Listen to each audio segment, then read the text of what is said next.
முதல் காரியம், நான் எப்படி ஜெபம் பண்ணணும்? ப்ரே லைக் ஜீசஸ் என்று சொல்லும்போது his prayer towards father's glory. என் இயேசுவினுடைய ஜெபம், அவருடைய ஜெபம் பிதாவின் மகிமையை நோக்கி இருந்தது. என்னங்க, இயேசுவினுடைய ஜெபம் யாருடைய மகிமையை நோக்கி இருந்தது? பிதாவின் மகிமையை நோக்கி இருந்தது. வேதம் அதை தான் சொல்லுகிறது. யாருடைய மகிமை? பிதாவினுடைய மகிமை. 13வது வசனத்தில் சொல்றேன் பாருங்க, நான் இன்னொரு தடவை வாசிக்கிறேன். யோவான் 14:13 வசனம் சொல்லுகிறது, நீங்கள் என் நாமத்தினால் எதை கேட்பீர்களோ, சொல்லலாமா?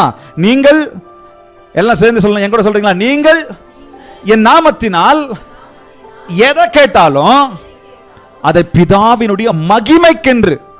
கரங்களை தட்டலாமா? என்னங்க, பிதாவினுடைய மகிமைக்கென்று. இங்க தெளிவா சொல்றாரு, நீங்க என் நாமத்தினால், இயேசு சொல்றாரு, நீங்க என் நாமத்தினால் அல்லது இயேசுவின் நாமத்தினால், என் நாமத்தினால் நீங்க எதை கேட்பீர்களோ அதை குமாரனில், அதாவது இயேசுவில், அதாவது தேவனுடைய குமாரனில் பிதா மகிமைப்படும்படியாக, இயேசுவுக்குள்ளாக பிதா மகிமைப்படும்படியாக தான் உங்களுக்கு எல்லாவற்றையும், எனக்கு எல்லாவற்றையும் அவர் செய்கிறார். ஆக என்னுடைய ஜெபம், உங்களுடைய ஜெபம் இயேசுவை போல இருக்க வேண்டும் என்று சொன்னால் என் ஜெபம் எவ்வளவு மெச்சூரிட்டியா இருக்கணும் தெரியுங்களா? எப்படி?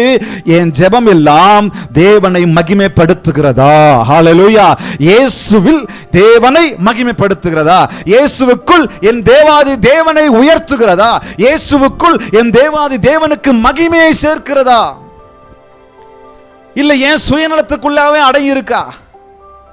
அதனால தான் சொன்னேன் நான், ஜெபம் என்பது வெறும் கேட்பது மாத்திரமல்ல, வெறும் பெட்டிஷன்ஸ்க்கு மாத்திரமல்ல, வெறும் ரிக்வெஸ்ட்ஸ்க்கு மாத்திரமல்ல, வெறும் வேண்டுதலுக்கு மாத்திரமல்ல. ஜெபம் என்பது தேவ நாம மகிமைக்கு ஏறுவா இருக்கு. இவர் ஜெபம் பண்றாரு, என் நாமத்தினால் எதை கேட்டாலும் குமாரனில் பிதா மகிமைப்படும்படியாக. இந்த ஜெபம் தான் எனக்கு உங்களுக்கு அவசியம். இன்னைக்கு இந்த உலகத்தினுடைய ஜெபம் எப்படிப்பட்ட ஜெபமா இருக்கு? எனக்கு அது வேணும், எனக்கு இது வேணும், நான் பெரிய ஆளாகணும், நான் வியாபாரம் ஆகணும், அதை படிக்கணும், இதை முடிக்கணும், அதை பெறணும். பக்கத்தில் பார்த்து சொல்லுங்க, வேணும் தான். இதையெல்லாம் ஆண்டவர் உங்களுக்கு கொடுப்பாரு. அது கொடுத்தாலும் எதுக்கு தெரியுமா? எதுக்கு தெரியுமா?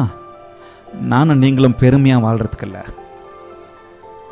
நானும் நீங்களும் பெருமையா பணக்காரன், நான் BMW காரில் தான் போவேன், எனக்கு சார்ட்டர்ட் ஃப்ளைட்டா, என்னது இது சார்ட்டர்ட் ஃப்ளைட்னா ப்ரைவேட் சாட் தான் வேணும். ஆமாம், ப்ரைவேட் சாட் அதானே, ப்ரைவேட் ஜெட்டு. பாருங்க, எனக்கு வரமாட்டேருக்கு பாருங்க, ப்ரைவேட் ஜெட்டு தான் வேணும், நான் அதில் தான் போவேன்.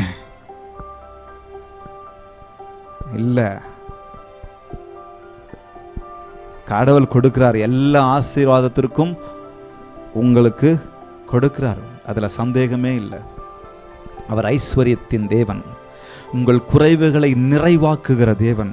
கிறிஸ்து இயேசுவுக்குள்ளாக He will supply all your need, all my need. என் தேவை எல்லாத்தையும் சந்திப்பார், சந்தேகம் இல்லை.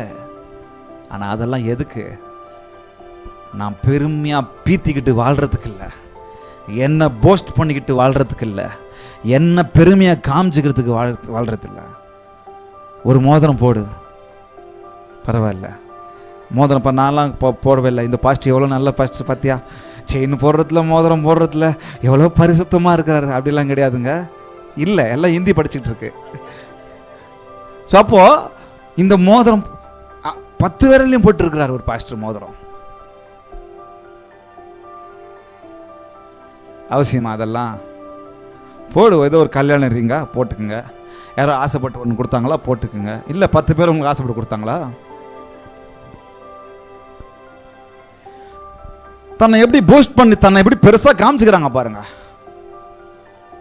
இதில் தேவனுடைய நாம மகிமைப்படுமா? உங்களுக்கு பெயரையும் புகழையும் ஆண்டவர் கொடுக்கிறார். நீங்க கேட்டா, நான் கேட்டா கொடுக்கிறார், சந்தேகமே கிடையாது. அதை வச்சுக்கிட்டு பாஸ்டர், ரெவரண்ட், டாக்டர் ராஜேஷ், நல்லா இருக்கா? நல்லா தான் இருக்கும். இந்த மாதிரி என்ன பெருசாக காமிச்சுக்கிறதுக்கா? நீங்க எதை கேட்டாலும் நான் அதை தருவேன். அது எவ்வளோ பெரிய அஷூரன்ஸ் பாருங்க. இயேசு கூட சொல்றாரு, எவ்வளோ பெரிய அஷூரன்ஸ் அது. உறுதியா சொல்றாரு, நீங்க என் நாமத்தினால் எதை கேட்டாலும் அதை நான் செய்வேன். ஆனா ஒண்ணு, பிதாவில் குமாரனில் பிதா மகிமைப்படும்படியாக. அப்ப என்னுடைய ஜெபம் தேவனுடைய நாமத்தை மகிமைப்படுத்துகிறதா? ஹல்லேலூயா. என்னுடைய ஜெபம், நான் கேட்கிற காரியங்கள் என் தேவனுக்குரிய காரியங்களா இருக்கிறதா? அது என் தேவனுக்கு மகிமையை சேர்க்கிறதா இருக்கிறதா? நான் கார்ல போற நல்லது, நான் பிரைவேட் ஜெட்ல போற நல்லது, பட் எவ்ரிதிங் எல்லாமே யாருடைய நாம மகிமைக்காக? தேவனுடைய நாம மகிமையா இருக்கிறதா? அவசியம் வேறு, தேவை வேறு, ஆசை பேராசை வேறு. என் கடவுள் என் ஆசைய, என் தேவையை நிறைவேற்ற வந்தார், என் பேராசையை நிறைவேற்ற இல்லை. அப்ப எங்கிருந்து வந்துச்சு உங்க புகழ், உங்க பேரு, உங்க பணம், உங்க செழிப்பு?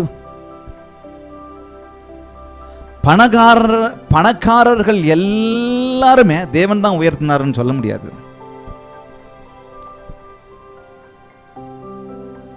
கடந்த வாரத்தில் ஒரு அருமையான பிஸ்னஸ் மேன் இறந்தார். ரொம்ப அருமையான மனுஷன், ரத்தன் டாட்டா. எவ்வளோ அருமையான மனுஷன். தன்னுடைய, நான் நினைக்கிறேன் 61% ஏழைகளுக்கே கொடுத்தார், 66%. அப்போது எந்த அளவுக்கு அவங்களாம் வாழ்ந்துட்டு போனாங்க, அவங்க உழைப்பில் வளர்ந்தாங்க. இப்போ கிறிஸ்துவ நாட்களில் கிறிஸ்துவ ஊழியர்கள்லாம் நிறைய பேர் உயர்ந்திருக்கிறாங்க. நான் சொல்லுவேன், எல்லாரையுமே கர்த்தர் பணத்தையும் புகழையும் ஆரம்பத்தில் கொடுக்குறாரு. அதெல்லாம் எங்கே நம்ம எதுக்கு யூஸ் பண்ணுறோம்? For the glory of the லார்டா, இல்லை வேற எதுக்குண்ணா? இயேசு சொல்கிறாரு, அதை நம்ம இயேசுவை டேக் இட் ஃபார் கிராண்டடாக எடுத்துக்கிட்டு அவரை வஞ்சிக்க கூடாது. குமாரனில் பிதா மகிமைப்படும்படியாக. அப்போ என்ன அர்த்தம்? நான் இயேசுக்கிட்ட கேட்குறேன், அவர் அதை கொடுக்குறாரு. பிதாவே, என் பிள்ளைக்கு இது வேணும் அப்படின்னு சொல்லி கேட்குறாரு. அப்போ அவர் அதை எனக்கு கிடைக்குது. அது கிடைச்ச உடனே நான் என்ன பண்ணுறேன்? Thank you Jesus, thank you father, this is enough for me. இது எனக்கு போதும், இதை நான் வச்சுக்கிறேன், இதை வைத்து என் குடும்பத்தை நடத்துகிறேன், இதை வைத்து என் சபையை நடத்துகிறேன், இதை வைத்து என் ஊழியத்தை நடத்துகிறேன், இதை வைத்து என் சமுதாயத்துக்கு நான் ஹெல்ப் பண்ணுறேன். இதுவல்லவா தேவ மகிமைக்கு? நான் மட்டும் சாப்பிட்டு என் தொப்பையை பெருசு பட்டுக்கிட்டா, அந்த இடம் இந்த இடம் பல இடத்த நம்ம வளைச்சு போட்டு நம்ம பேர்ல மாத்திக்கிட்டு,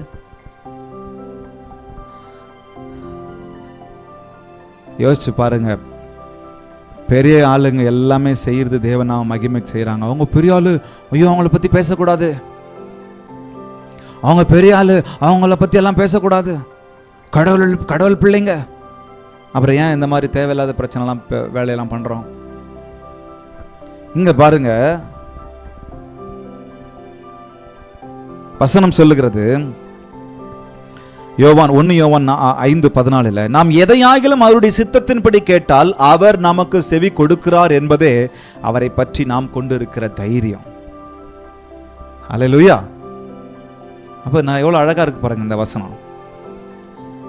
இன்னொரு வசனத்தில் சொல்லுகிறது, அந்த வசனம் ஒரு வசனம் சொல்லுகிறது, நாம் எதை செய்தாலும் அதை எதற்கு செய்யணும்? புசித்தாலும் குடித்தாலும் எதற்கு செய்யணும்? தேவநாம மகிமைக்கென்று செய்யணும். இது வேற சப்ஜெக்ட்லேருந்து வருது. ஆனாலும் அந்த புசிக்கிற விஷயத்திலையும் குடிக்கிற விஷயத்திலேயே அவர் என்ன சொல்றாரு?